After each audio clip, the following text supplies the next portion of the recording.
Year of the Tigress. That's why I want to mention this, and I just got this beautiful artistic piece, yeah, from our calligraphy station. It says "Hu Tiger."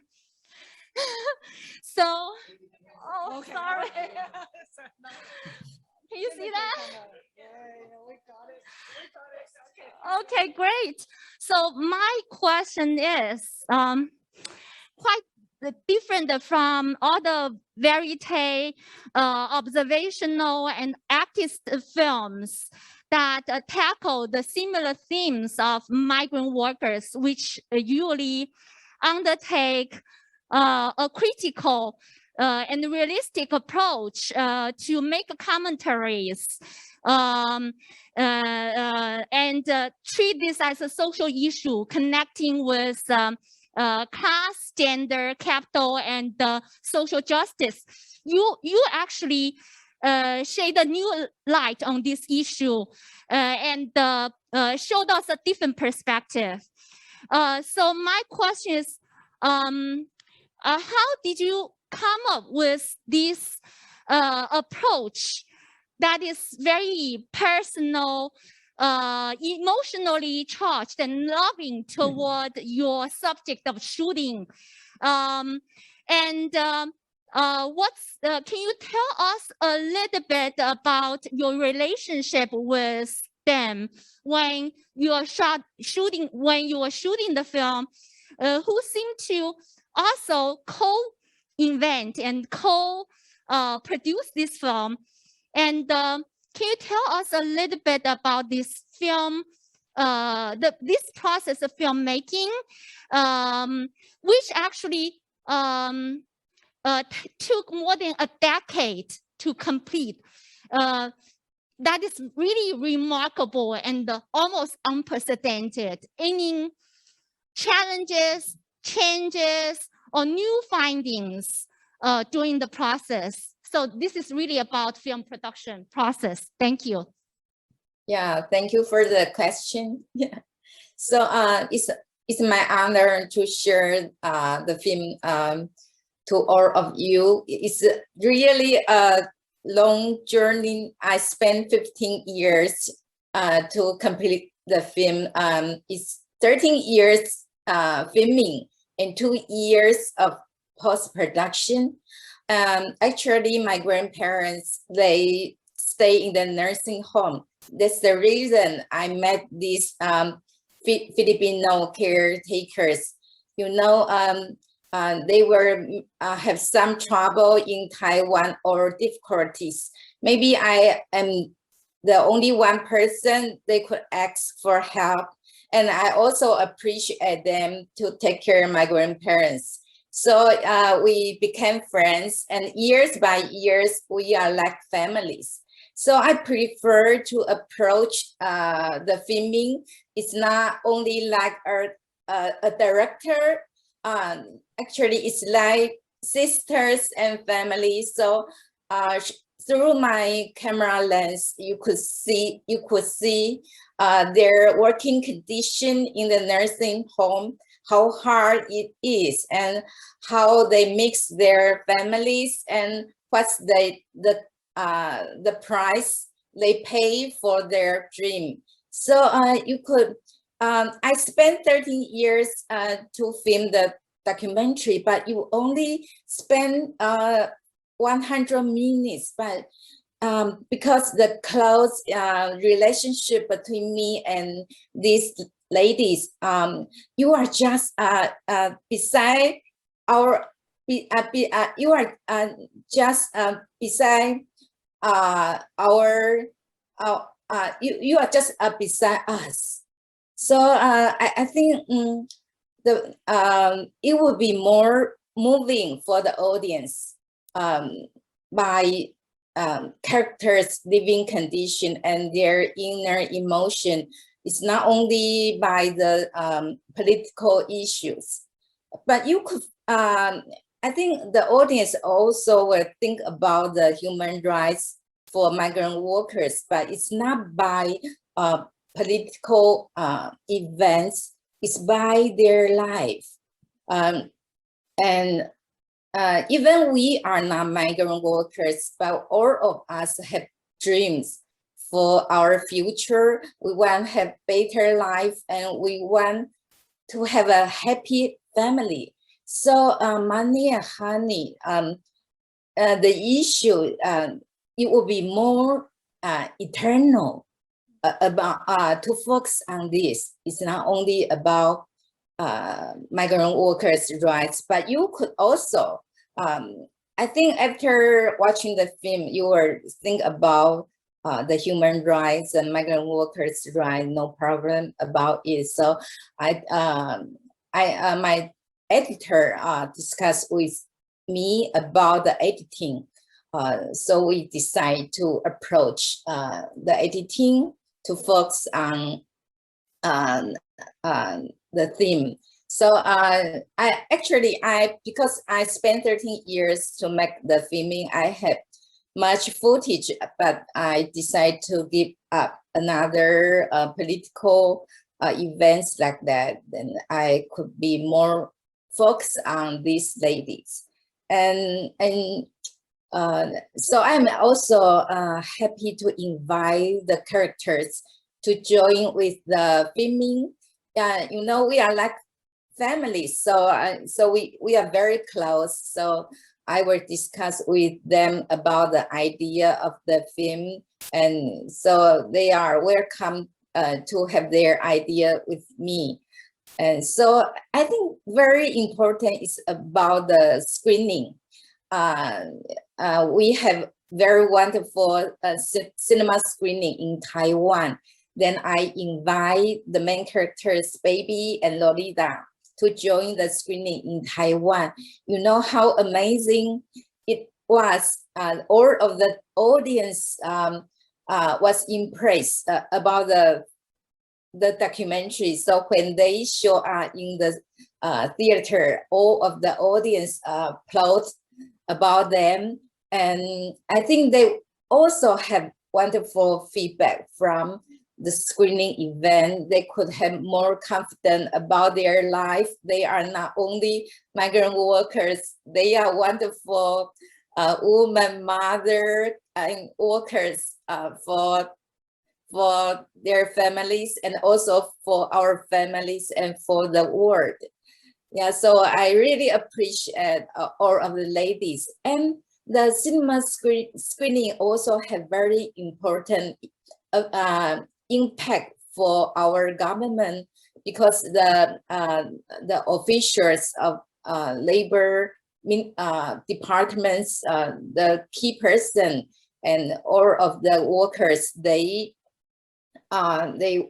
watch the film in the theaters, so they say they know more about the migrant workers. So they could do, they will try their best to improve the policy for migrant workers in Taiwan. So I'm so happy about this. Yeah, thank you. Yes, yeah, indeed. I was going to actually mention about the more direct social and political impact. So via the emotional, affective, intimate approach. Interestingly, the film actually affected in some ways a more direct changes in policies regarding the migrant workers, you know, the length of stay and working conditions and holidays and such. So yeah, the film in a way became a major social event in Taiwan in that regard. I think we continue with some questions from the audience. But has the Will, you had Professor, you had a question in email. Would you like to, you know, quickly say it? I have it right here, because otherwise she can hear you. So let me pass along. Hello, testing. Okay, thank you so much. It's a wonderful film. We enjoyed it very much, and let me come a little bit closer. Yeah. it's a delight to be able to talk with you after being able to see your film. It's a treat for us here in Gainesville. So thank you very much on our evening and your morning tomorrow, I suppose. So the thing that I was interested in knowing about was that it took a long period of time. Clearly, you were talking about how long it took to make this film. And the thing that I was wondering about and that was catching my attention as the film proceeded was the ways in which the women were communicating with their families. And at the beginning, of course, it was with it was the traditional methods, right? Letters, perhaps the occasional phone call. Back in the 90s and probably in the early part of this century, phone calls were expensive. Regular mail was probably the way that one communicated. And between 2000 and 2015, a pretty big transformation has occurred just in terms of communications and communication possibilities. Now that one can say that generally, of course. The question is, how applicable would it be for the lives of the people that you were involved in making this film? And so I suppose my question is, how do you see perhaps technological changes and new possibilities of communication changing or altering the way that this whole picture looks, basically? In other words, if you were to have done this film maybe 10 years later, hypothetically, how do you think that it might perhaps have been different? So that's my question, but thank you again very much. Yeah, thank you, Professor Willie. Yeah, thank you for your feedback. It's a very wonderful question. You could see the different communication ways in Money and Honey, and you could see a new technology in our society. Technology change our communication way to people. But for migrant workers, most important of all, they are far away from their families. So even there are new technology, but most difficult and suffering for them, they could not live with their family, even by Facebook or another technology. But separation is also separation is still there. So the problems about families issues, wife and husband. So we could see many different, and you could see the parents and child relationship.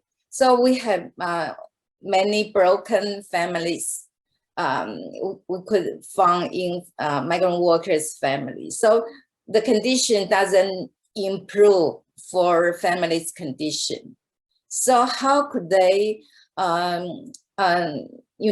government in Taiwan, they try to improve the policy. Before, they could not return to their country in 3 years. They must work 3 years after, so they could visit their family. So now the policy is better. They could return to their they could return to their homeland.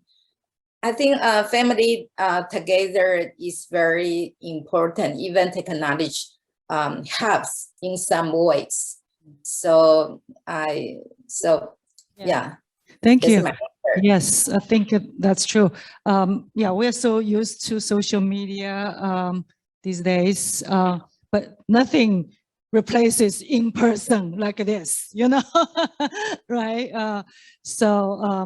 Yeah, I think, I could imagine maybe for the workers in Taiwan, they will be able to communicate with each other more quickly. And if they have to, come together for protests, for social sort of mobilization, then they can share information less isolated. But the distance to the homeland, to the family is just irreplaceable. You can talk to your school age child every day, but you're not there, every day to send her to school and pick her up and such, right? Yeah. Okay. Yes. Next question. And yes. Hello, I'm Janie Morris. I came because of the tiger in the title, and I'm doing some research on tiger conservation. But what's interesting, I didn't expect your film, but I lived in Saudi Arabia for 6 years. Oh. And I lived in Dubai for 6 months.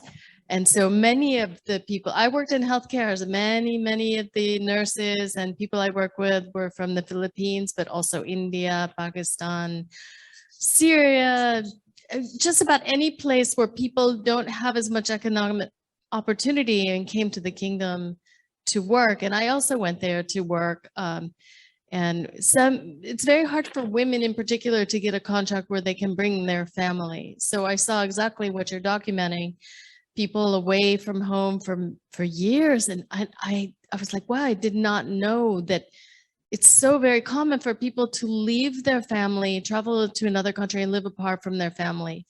And it's just something I learned while I was also, unfortunately, I'm single, so I didn't have to worry about it. But I saw many people separated from their families for long periods of time. And of course, there's this very distinct class system, especially in the Middle East. And so, people get locked into these contracts, and they don't have the mobility. As an American, I could leave whenever I want or move around, but sometimes their ability to even move in the city was restricted depending on the type of job that they had. So I just was very familiar with the topic you're covering. So thank you. And I can't wait to share it with some of my friends back who are still in the Middle East working. Thank you. Yeah. So you. yes, it's not simply about Taiwan and the Philippines. The film really takes on a global scale in some ways. Yeah, Jasmine, you want to respond a little bit on this? Yes, and baby's husband and her son, they work in Dubai now. And grew up to, yeah. Yes, so Social now service, babies yeah. stay at home and with his youngest son. But you see, it's really a migration family. Yeah. So Yes. so no change for her family. Yeah. Yeah, so Well, at least the father and son are together, so they have. yeah, they work in Dubai, but Yeah. so no, it's still migration. Mm. But baby maybe is more relaxed now because she doesn't need to work abroad. But you see, she still suffer for separation. Yeah, with his husband and his son. Yes. But she worked very hard at home, even she doesn't work abroad. She does some handmade clothes like that.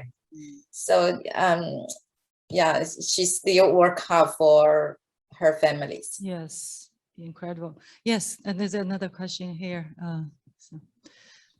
Hello. Okay, so hi, my name is Barbara Mena, and I'm interested in the question of how the shooting was different in the space of the old people's home versus when you were home with them and mobile, because it seemed so obvious that the space in which they lived when they were working was so restricted, and when they were home, they were so mobile. And I think that's something that you see in other films. I've worked on films that take place in Ireland where the women always are in very enclosed spaces. And there is also research on Filipino women when they're abroad, how in the public, native, like let's say in Italy, expect them to take up less space and sort of meet in these transitional spaces, like in the street, at the bus stop, in the church. And so I wondered whether you could talk about how that was for you shooting in that tight space in the old people's home, whether you had to get permission, how that was to move with the camera there, and how it was different when you were mobile with the women and sort of covering more space and being more mobile. Great question. Thank you. Yeah. Yeah, I think about the filming in the nursing home, it's not easy because I need to try my best to my camera will not influence their work like that. So so I'm very so sometimes I'm just alone there. I don't have ask my cameraman with me, so it will be more comfortable in the small space for everyone. So, but in Philippines, I have cameraman with me, and about the journey. Actually, it's also I visit Philippines a few times, so it's like to visit my families. So I will ask their permission, and I need their family's help to deal with the travel, the cars, everything. And they are so friendly to help me. And so just step by step, so I could visit different ladies in the Philippines. So the permission is about the trust for each other, and it's because it's years by years relationship. So I'm lucky to have their help, so I could know more about Philippines by the traveling and their country and their families. Thank you. What a wonderful. My name is Welson Tremura, and I'm an ethnomusicologist. So I'm very curious to know the function of the songs they sang. They sang songs every time they see the smiling. Songs came in their relation. So is the songs that they sang, songs they learned back in the Philippines, did they learn any new songs in Taiwan? Did they try to learn the new songs, perhaps to help the families, the Taiwanese families, during the process? And when they go back to their homes in the Philippines, did they continue to sing their songs? So I want to see your perspective in singing throughout the entire many years of working this. Thank you so much. I'm glad you asked this wonderful question. The music is very important in this film. So maybe Jasmine can talk about that. Yeah, even this lady, their work are so hard, but they have the sense of humor. You know, they will make jokes for themselves, and they love to sing songs. So you could hear from the film "No Money, No Honey." So the title of the film is from the joke song "No Money, No Honey." And I am lucky to have a very wonderful composer and singer from the Philippines. So she could do very good song and soundtrack for the documentary. I love to have the voice, the song and the voice. You could feel the suffering, but you also could feel the strength of women. So that's what I am looking for, and I'm happy that works so well in the film. And these ladies also learn Chinese and Taiwanese song when they work in Taiwan. So you see baby, when she was in the nursing home, she was sing the song, very well-known song, by singer Deng Lijun. The Moon. The Moon Yeah. song was very famous, popular Chinese song. Yeah, even she came back to the Philippines. Sometimes she would sing the song, and when I visit her, she told me to buy the CD for her. She would like to listen, yeah, in her daily life. So so music is important in our life also, especially is also very important for documentaries. So it would be more so yeah, it would be more touching for the audience, and the song and the poem also could express their inner emotion. Yeah, thank Yes. you. Any other last question when we wrap up? Maybe I can ask a follow-up question to Wilson's question regarding the music. Since you're a music expert. Yeah. I'm kind of related to Music that and field. That's true. So I also want to ask about the poems you have employed into the film. This is a very character-driven and emotionally charged film filled with this kind of very melodramatic quality, partially due to the power of the music, very effective power of the music, and also due to the poetries you have incorporated into the film. So I just want to get some further information about the poetries. Were they written by a group of migrant workers? Can you tell us a little bit about the poetries? Okay. Thank you. Okay.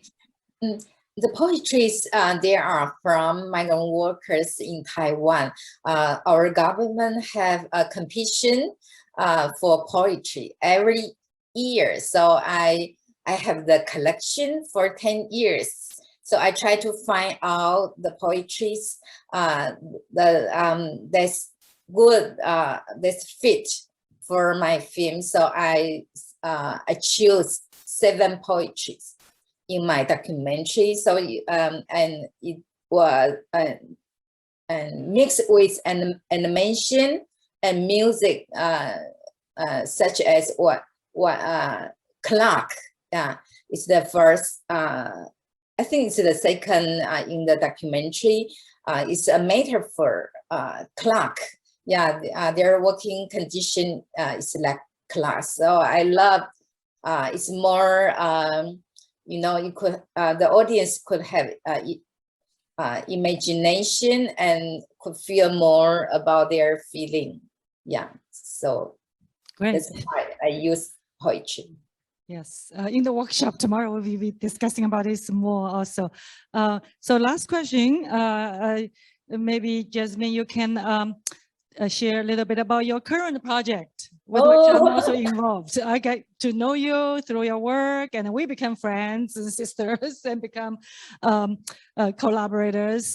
So that's how the chain effect works among women, working women, and creative women. So what's the film about, and how is it related to your previous work? Especially the Homeland Women series. Yeah, my new documentary, the title is "Come Home, My Child." Yeah, it's filming in New York. Yeah, I spent 10 years for the new documentary. So actually, after Money and Honey, I started a new project in New York. It's about my main character, Mama Yang. She has she's suffering so much in her life, but incredible is she started to write letters to the inmates in the prison for almost 30 years. And so Come Home, My Child is telling the touching story about the main character with the inmates. But the problem for the Mama Yang, the main character, she could not communicate with her granddaughter well. The condition is very isolated, so it's a kind of conflict. So I would tell the story about, it's also connect with migration, because Mama Yang, she came from Taiwan. So it would tell the story about migration, how people meet in New York, especially in the prison. And so I will complete it this year, and I'm so lucky to have Professor Zhang Zhen. She's the producer of the film, so she's wonderful to help me. So so looking forward the new project. I hope I have the honor to share with you some days. Yes, we look forward to it. And as we speak, she's busy working on the final cut, so extremely busy and trying to put all the moving pieces together. Music, very important also. So I hope you can come here and show the new film to the audience at the University of Florida in Gainesville. Yes. 谢谢. Thank you, Jasmine. Thank you all. Thank you all of the workers. You devote so much for the screening event. I appreciate so much, and all of the audience. I'm happy to meet with you. Yes, the Zoom work technology in this instance has been great. So they're able to see you, larger than life almost. Yeah. 谢谢. Thank you. Thank you. Bye. Bye-bye. Thank you. Bye. Bye. Thank you. Bye. Thank you so much for coming out tonight. I do have announcement, a final announcement. So we have the second part of the event entitled Labor, Love, and Homecoming towards Trans-Asian and Global Culture Sisterhood. So that's going to be tomorrow at 12 to 1:45 in Library East 100. Professor Zhang is going to give a talk, and the talk will be followed by an interdisciplinary panel discussion and Q&A consisting of many of my colleagues who had showed up today. Thank you. So we hope to see many of you tomorrow, and we can continue and further the discussion over there. Thank you. Have a good night. Thanks.